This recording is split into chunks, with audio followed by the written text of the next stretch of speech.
এই দেখো কি সুন্দর ঝুরঝুরো খুদ ভাত হয়ে গেছে, টানা, জল ফেললামও না, কিছু না, ভাত সুন্দর ফুটে গেছে, মোলায়েম হয়ে গেছে। এই হলো আমার টানা ভাত, খুদ ভাত। এই দেখো শাক তুলে ধুয়ে টুয়ে নিয়ে আসছি, শাক কুচাচ্ছি।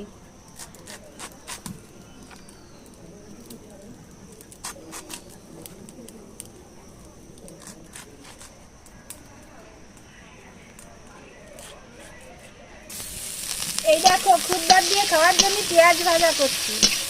খুদ ভাত দিয়ে পেঁয়াজ ভাজা খুব সুন্দর লাগে। পেঁয়াজ ভাজা হয়ে গেছে, পেঁয়াজ ভাজাটা নামিয়ে নিচ্ছি।